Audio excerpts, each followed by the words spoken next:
Hi everyone, this is Marianne and welcome to my channel. Today I just have a little unboxing and inking of a new fountain pen that I received recently. But before we proceed, I would just like to say that I have gotten a couple of really mean and unnecessary comments on some of my videos lately, and I have removed them. And in case I get other mean and unnecessary comments in the future, I will also remove those because I want my videos and the comment section of my videos to be a positive, creative, nurturing, and informative place for my subscribers and viewers. I don't want any of them going to the comments wanting to discuss the subject of the video in a constructive manner and then seeing something mean there. So just an FYI. Anyway, this is the box that the pen came in. One of my viewers commented that it looks very similar to the packaging of Hermès, the luxury brand. And I agree, it really does look like it. And this pen is the Jinhao 82 in the color that is called translucent dark blue. That is how it was listed on the online store where I purchased this. I will share a link in the description box. But later on, I discovered that there are even way more translucent blue shades that were released within this line of translucent Jinhao 82 fountain pens. I will talk about those in a different video, but for now, today, this video is going to be this particular pen.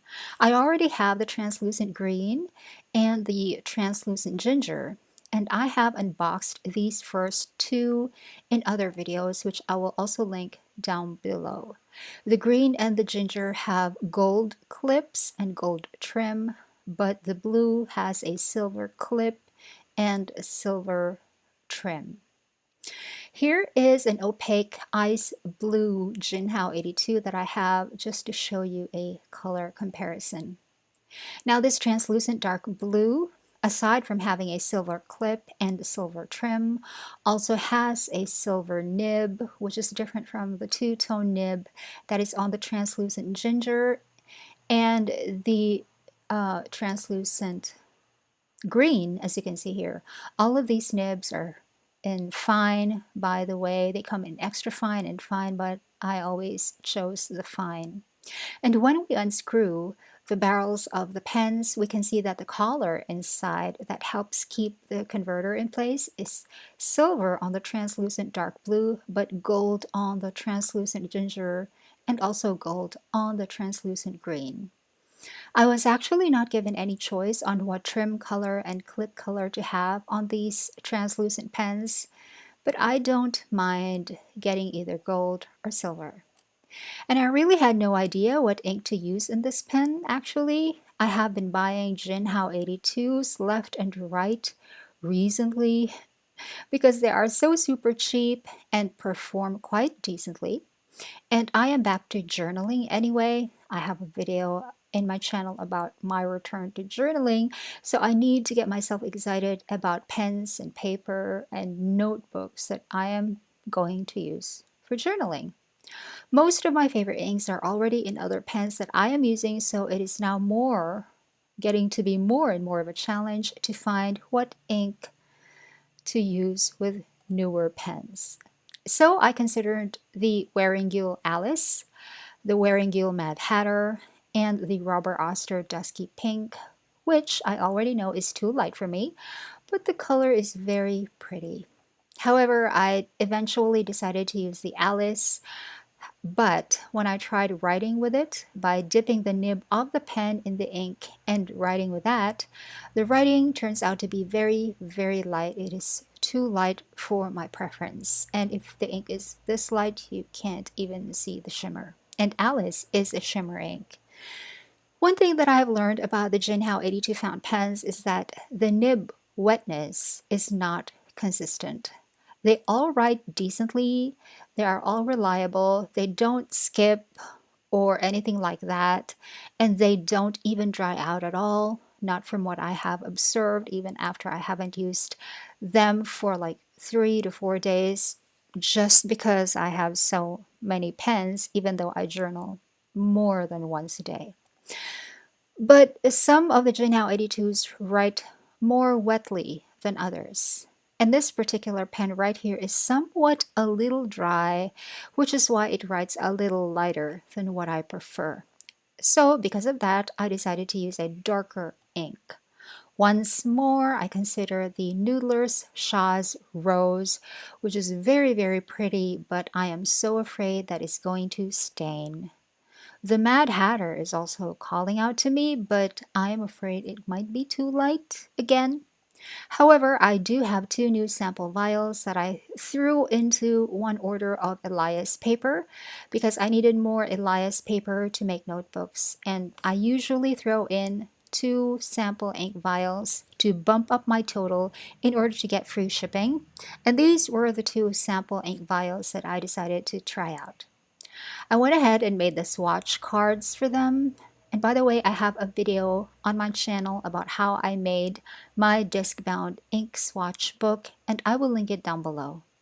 And just like in all of my other videos where I swatch inks, I will not speed up this part because I want you all to see how the ink reveals itself on paper, but I will put on some nice music.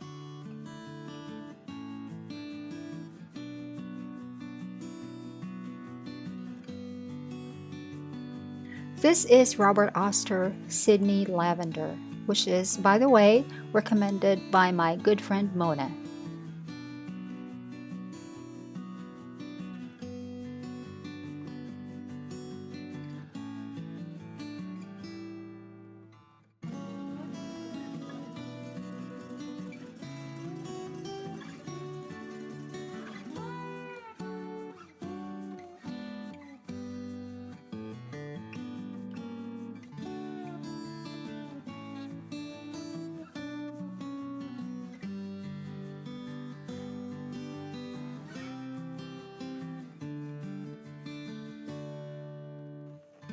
And this is Robert Oster Sushi.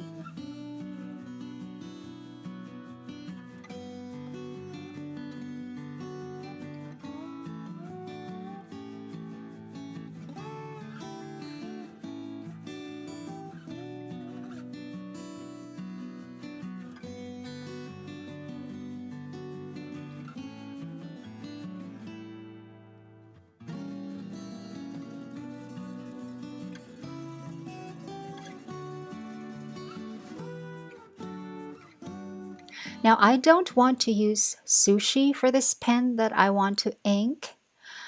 The color is not really calling out to me. As for Sydney Lavender, I'm already using Diamine Damson in a different pen. And even though Sydney Lavender is more bluish purple than Diamine Damson, and it is quite pretty, I really like it a lot, I think the Sydney Lavender is still veering towards the purple side of the color spectrum. Then I remember that I had a couple more blue inks that I haven't swatched yet, so I took the opportunity to swatch them now in this video.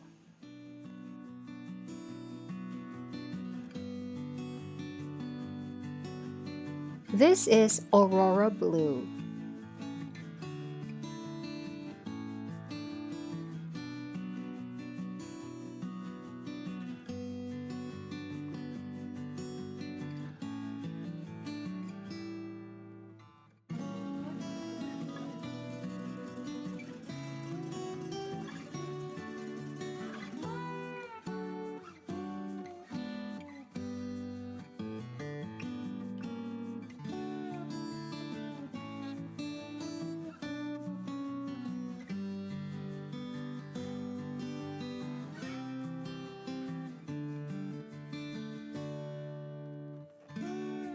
And this is Diamine Bilberry.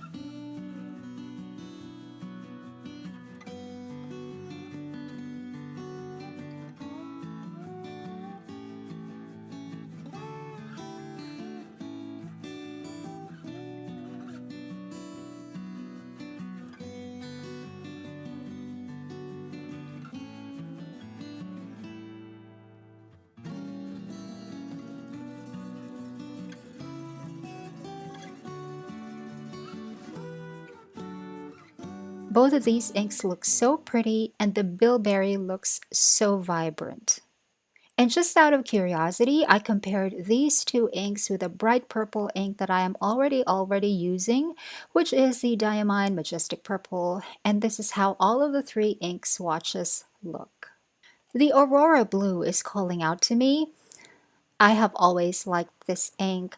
I've always had Aurora Blue.